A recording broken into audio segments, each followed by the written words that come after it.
আপনারা তেলিয়া মাথা তেল সবাই দেন, কিন্তু আপনারা আমার একটু খোঁজ নেন।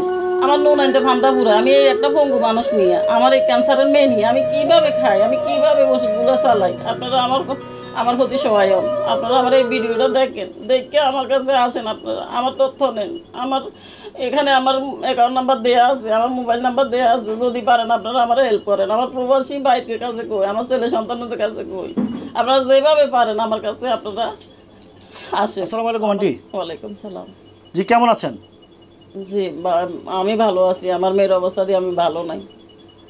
আপনি ভালো আছেন? জি। আপনার মেয়ের অবস্থা ভালো না? আমার মেয়ের অবস্থা করুণ খারাপ, প্রচুর খারাপ।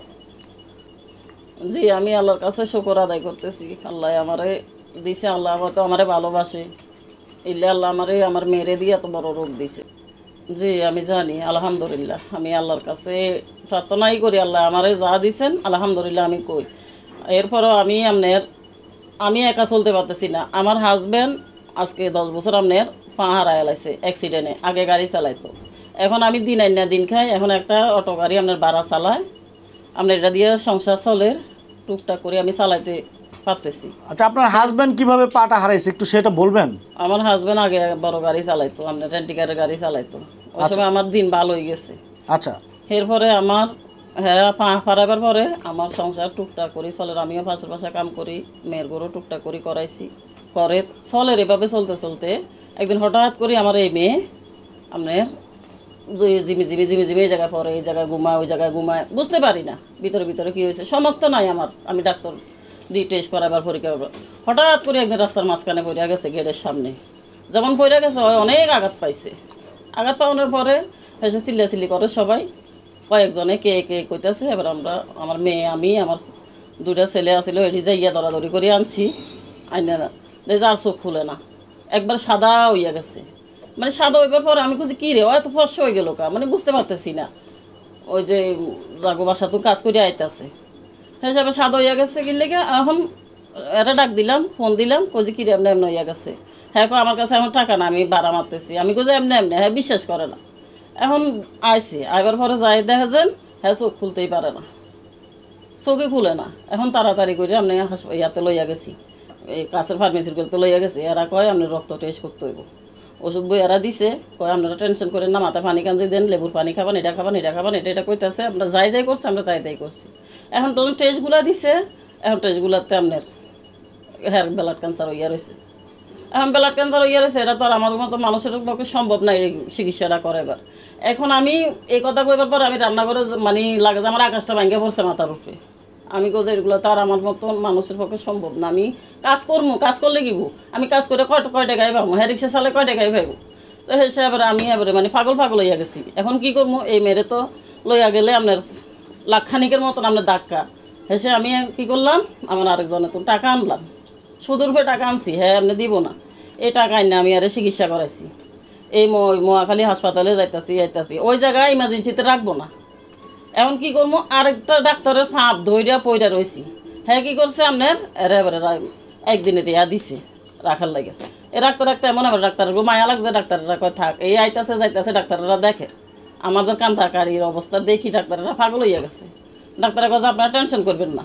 এবারে নিচে বইতাছি, উপরে বইতাছি, এত রু আইতাছে আর যাইতাছে, এই 2-3টার সময় দিছে। এরপরে আপনার এবারে ওষুধ লিখে দিছে। ওষুধের দাম শুনে আরও আমি মানে হতভম্ব হইয়া গেছি, এত ওষুধ আমি খাবামো কীভাবে, এই সুইরে আমি মারবো কীভাবে, দামি দামি সুই, দামি দামি ওষুধ আপনার ফল ফাঁকড়া লেখা দিছে, এখন এগুলা খাবার দিব, রক্ত লেখা দিছে। মানে বুঝেন আমার অবস্থাটা কি হয়েছে। এখন কেমন আছেন? এখন শারীরিক অবস্থা এখন আপনার ভালো নাই। ওষুধ এক পাতা খাওয়াইলে আর এক পাতা খাওয়াইতে পারে না। এখন আপনার ডেইলি আপনার অনেক টাকার ওষুধ দিছে, আপনার 1000-1200 টাকার ওষুধ তো আমার পক্ষে সম্ভব না। এখন আপনার চিকিৎসা করাতে কিরকম টাকা লাগবে? আপনার প্রচুর টাকা লাগবে। আমি একটা টেস্টগুলো কিছু বলছে, কোনো অ্যামাউন্টের যে বলছে টেস্টগুলো না করাইলে ডাক্তার আর দেখবো না। কত টাকার মতো খরচ হবে? আপনার এই 80-90 হাজার টাকা খালি ওই আপনার টেস্টগুলোই আসবে। এখন কি সেই টাকা আছে?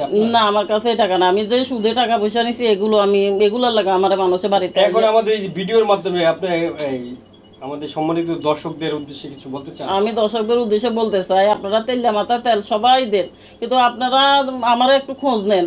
আমার নুন আনতে ফান্দা পুরো, আমি এই একটা পঙ্গু মানুষ নিয়ে, আমার এই ক্যান্সারের মেয়ে নিয়ে আমি কিভাবে খাই, আমি কিভাবে ওষুধগুলো চালাই। আপনারা আমার প্রতি সহায়ন। আপনারা আমার এই ভিডিওটা দেখেন, দেখে আমার কাছে আসেন, আপনারা আমার তথ্য নেন। আমার এখানে আমার অ্যাকাউন্ট নাম্বার দেওয়া আছে, আমার মোবাইল নাম্বার দেওয়া আছে, যদি পারেন আপনারা আমার হেল্প করেন। আমার প্রবাসী ভাইয়ের কাছে কই, আমার ছেলে সন্তানদের কাছে কই, আপনারা যেভাবে পারেন আমার কাছে আপনারা আসেন, আমার খোঁজ নেন। আমি এই বাচ্চাটার ওষুধ কীভাবে চালাই আমার পক্ষে সম্ভব না। একটা সন্তান মারা যাবো মা বাবার সামনে, এটা কোনো মা কোনোভাবে সহ্য করতে পারবো না, পারে না। আমি অনেক ঋণ করে ফেলাইছি আমার এই মেয়ের জন্য, আমি এখন পারতেছি না। আমি আপনাদের হাতে উঠাই দিয়েছি, আপনারা করেন আচ্ছা, কিছু। আমরা একটু আপনার মেয়ের সঙ্গে কথা বলবো। আঙ্কেল, একটু কথা বলবো তোমার সাথে, কথা বলতে পারবা তো? একটু জোরে বলতে পারবা? একটু জোরে জোরে কও। তো কেমন আছো এই মুহূর্তে? তোমার শারীরিক অবস্থা কেমন? এখন একটু ভালো আছি। ওষুধ খাইলে ভালো থাকি। ওষুধ খেলে ভালো থাকো? ওষুধগুলো অনেক দাম, অনেক দামি ওষুধ। সহজে আনা যায় না, আনলে অনেক দিন, ওইগুলো একদিন বাদে 2-3 দিন বাদে বাদে খেতে হয়।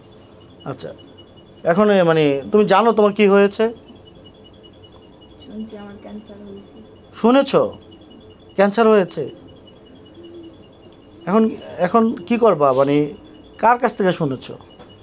বাবা মায়ের কাছে। ডাক্তার বলছে যে ওরা কান্নাকাটি করতেছে, হ্যাঁ, শুনছি। তখন শুনেছো? যে শোনার পরে কেমন লাগছে তোমার, মানে তুমি কি ভাবতেছো? তোমার এই যে বাবা মার, আমি কি আর বাঁচবো না এই সুন্দর পৃথিবীতে? সরি একটু জোরে বলবা। জোরে কও। আমি ভাবতেছি আমি কি আর এই পৃথিবীতে বাঁচবো না? ইনশাল্লাহ আল্লাহ তাআলা তোমাকে বাঁচিয়ে রাখবে। যদি তোমার হায়াত থাকে তোমাকে অবশ্যই বাঁচিয়ে রাখবে। হয়তো এটা একটা পরীক্ষা আল্লাহ তাআলার। তো তুমি আজকে যে আমাদের ক্যামেরার সামনে এসেছো, যারা বিত্তবান সমাজে আছে, যারা দানশীল, দান করে, তাদের প্রসঙ্গে বা তাদের উদ্দেশ্যে কিছু চাওয়া পাওয়া আছে তোমার? তাহলে বলো কি চাওয়া পাওয়া আছে? আমি সবাই কাছ থেকে সাহায্য করতে চাই। বেঁচে থাকার জন্য একটু সহযোগিতা চাচ্ছ, তাই তো? আচ্ছা, তোমার এই গরিব বাবা মা, তোমার বাবার একটি পা নেই, গরিব বাবা মা তোমাকে এত টাকা, ব্যয়বহুল টাকা খরচ করে কি ট্রিটমেন্ট চালাতে পারবে? না, কখনোই পারবে না। বসো, সহ্য তাহলে কি তোমার ট্রিটমেন্ট চলবে না? তুমি কি পৃথিবীর আলো বাতাস দেখবে না? যে দেখতেছি কিভাবে দেখবা? সবাই যদি আমাকে একটু সাহায্য করতো, সবাই যদি আমার পাশে দাঁড়াইতো, এই বাইরা সমস্ত দুনিয়াটা বোনেরা- দেখতো আমি। ভাইয়েরা বোনেরা খালারা যদি আমার পাশে একটু থাকেন, আমাকে যদি সাহায্য করেন, আমার এই সুন্দর পৃথিবীতে আমি বাঁচতে চাই, তাহলে সবাই যদি আমার পাশে দাঁড়ান আমি বাঁচতে পারবো এই সুন্দরী পৃথিবীতে। আমার তো এখনো বয়স হয় নাই, আমার তো অনেক শখ পড়ালেখা করার, কিন্তু পড়ালেখা করা তো হলো না। স্কুলে যেতে অনেক ভালোবাসি।